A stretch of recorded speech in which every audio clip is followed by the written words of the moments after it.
Hi there. We're Sean and Allison McManus from Spoken Garden, and we're here on behalf of the National Garden Bureau and Garden Communicators International to introduce you to four different authors that are going to be at a March 7th Authors Talk Gardening book event, and it's going to be free. It'll be at 7 p.m. Eastern. If you want to check it out and know more or get signed up, click the pinned link down below or go to bit.ly/MAR24 book party. Okay, so one of the authors who will be at this event is here with us today to tell us a little bit more about her book and to kind of tease the event a little bit, and that is Lorraine Johnson. Now, Lorraine Johnson has been authoring books for over 30 years. She has written 10 books on native plant gardening. Wow. Wow. She is a native plant advocate and is active in the urban agriculture movement. She believes that through gardening, we can connect with nature and help make this world a better place for all. Lorraine is the author of A Northern Gardener's Guide to Native Plants and Pollinators, and she's here with us today. Hi, Lorraine. Hi, Lorraine. Hi, it's really nice to be here. It's nice to meet you. Oh, it's so nice yeah. to meet you, and we're so thrilled to have you here. You're up in Canada, right, in Toronto area? Yeah, I'm based very close to the shores of Lake Ontario in the beautiful city of Toronto. Oh, that's wonderful. What's the weather like up there right now? It's actually been a very unusual winter, very warm. We've barely had any snow. So I'm a little bit worried actually about the moisture in the lack of moisture in the soil and what that will mean for the growing season ahead. But it's also, just speaking personally, it's also just kind of pleasant weather, spring-like weather. Wow, that is very early for us to be calling it spring already, right? Yikes. Okay, so to get started, can you tell us all a little bit more about yourself and why you're passionate about native plant gardening? Yeah, well, I'm really passionate about gardening with native plants. And as you said, I've been writing about it for about 30 years in many books. But I actually came to this topic through environmental issues. I this was back in the late 80s, early 90s. And, just hearing about climate change and acid rain and all of these big global issues, but trying to think, okay, how can I personally make a difference? Like, what can I do? And, I don't necessarily have control over big global issues, but I can make a difference at a local level.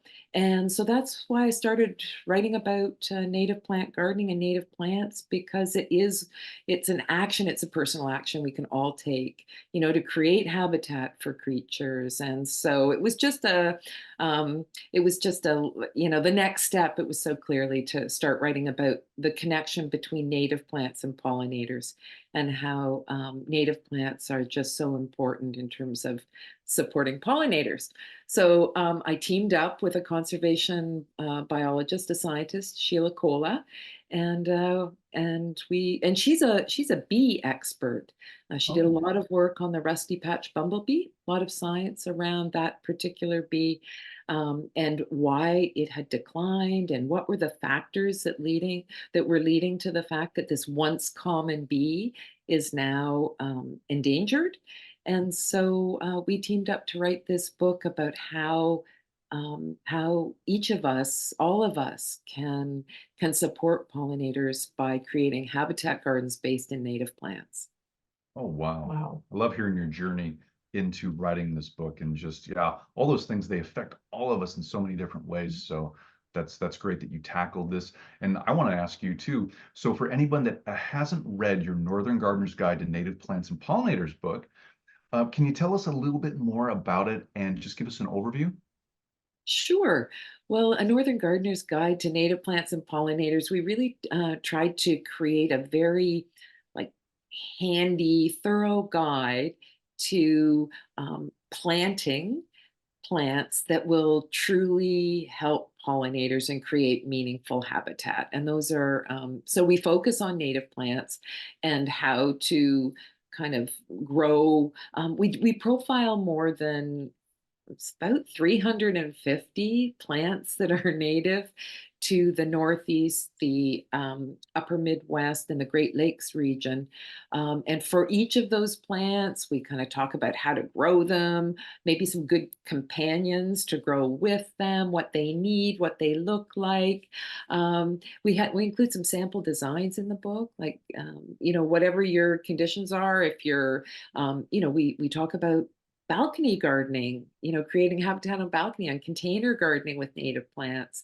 And we have sample designs. If you live in an apartment building and want to do some kind of habitat garden on the grounds of the building, or if you want to create a habitat garden for pollinators in your backyard or front yard, if you've got sunny conditions, shade, we have sample designs for all of those. And then, so we really wanted to make this a very practical how-to book that, along with the plant profiles, actually covers all the basics. The first few chapters are really applicable to anywhere you are in North America, because they just talk about the basics of the diversity of pollinators and what different pollinators actually need, what their life cycles are, and what they might need at different times in their life cycle, and how to support them. One thing I'm really happy about with the book, and one thing that we did that I think is unique, is that for each of those 350 native plants that we profile, we included a list for each plant of all of these specialist pollinator relationships that that plant has. So the particular bees or butterflies or moths that that particular plant is a host plant for, and that it supports. So anyway, there's a lot of information packed into what I think is a very beautiful book, because the illustrations that Anne Sanderson, she's a scientific illustrator who specializes in plants and bees and butterflies. She just did a beautiful job. Well, that book sounds jam-packed with Mhm. so much good information for so many people. Like you said, it's useful for everybody. So it sounds really, really great. Yeah, we did try to make it valuable for the novice right through to the very experienced gardener, like anyone. It's for anyone and everyone. That sounds great. Now, this might be a hard question because you said over 300 different book or plants that you're profiling in your book. Could you tell us or share with us what are three of your favorite native plants that you grow and why they're your favorite? Okay, you're right. That is an impossible question to answer. It is so hard, but I'm going to, try to pick three. And I guess the first that I'm on a mission. I am on a mission to spread the love of goldenrod. And goldenrod is a very unjustly maligned plant. There's a lot of misinformation out there about it. I think a lot of people think it causes hay fever, and it doesn't. So I'm on a mission to spread the love of goldenrod. So one of the first plants, one of my favorite plants, um, is a plant called stiff goldenrod, and it doesn't spread exuberantly, let's say, like some of the species of goldenrod do. So I'm going to pick stiff goldenrod. It almost has bluish leaves. So beautiful, and bright yellow flowers, and it's very well behaved in the garden, loves sun, very easy to grow. So that's one plant. And it's great for pollinators. Okay, another plant that I love growing is the sky blue aster. I love any blue flower. And the sky blue aster, it's such a gorgeous blue. And the asters are really great pollinator plants too. The native bees will be all over. I see it in my own garden where we grow sky blue asters. So just love that plant. Another sun lover. And I guess the third plant, if you twisted my arm and made me name one, I would say bottle gentian, which is the flowers are also the most incredible blue color. And They are shaped like bottles. They look like they're closed. They're basically closed. Such an intriguing flower.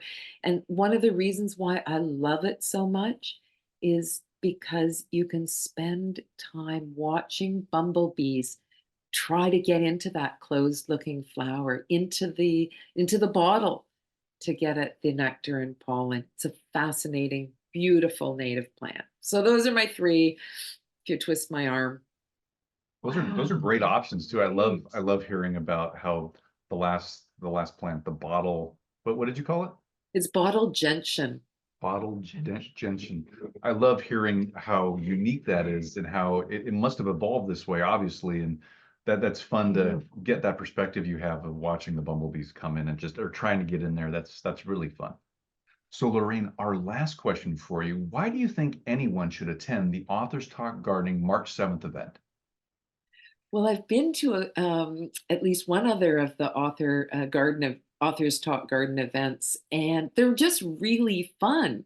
They're really fun to watch, to listen to get to know the authors, and to hear directly from authors is a really it's a rare-ish opportunity, I think. And so, each author is, we're all passionate about what we do. We all love gardening, love writing about plants and gardening. And so it's a chance for everyone to, ask us questions, burning questions, and really just to connect with other passionate people. And it's a chance to learn a lot because we're all going to be talking about, what we learned on our garden journeys, writing our books. We couldn't agree more. We're going to be there as well as guests in the audience, and we can't wait to learn more from. You can always learn so many wonderful nuggets from all these different gardeners, like you said, with all their experiences, and we're really looking forward to that too. Me Yeah, too. Lorraine, where can anyone find out more about you and all of your different books? Right. Well, I have a website which is www.lorrainejohnson.ca, and there's information there about all of my books and my articles and the talks that I give, my presentation topics, and I also maintain a blog on the website. So that's a good place to find out more about what I do. Okay, and what about like on social? Is there anywhere on any of the social platforms people can reach out and talk with you? Yeah, I'm on Facebook, which I know ages me really because I understand that the younger folks are on other platforms now. But I'm on Facebook, and I love hearing from people through Facebook. I love getting messages. I love people reaching out. There's also a contact button on my website, and I love hearing from people. Okay. I love connecting. So Facebook or my website are the best ways to get in touch. Oh, that's great. Is your Facebook handle just at Lorraine Johnson, or is it a different name? Yeah, Okay. if you search Lorraine Johnson and Toronto, Ontario, you'll Okay. find me. Okay, great. Well, we want to say thank you so much for Thank you. helping kind of tease the event a little bit for everybody watching and telling us a lot more about your book. And those of you watching, we highly recommend go sign up, register today for free for the March 7th event. It's going to be a lot of fun. Yep. So thank you again, Lorraine, and thank you everybody for being here. Thanks so much. See you at the event.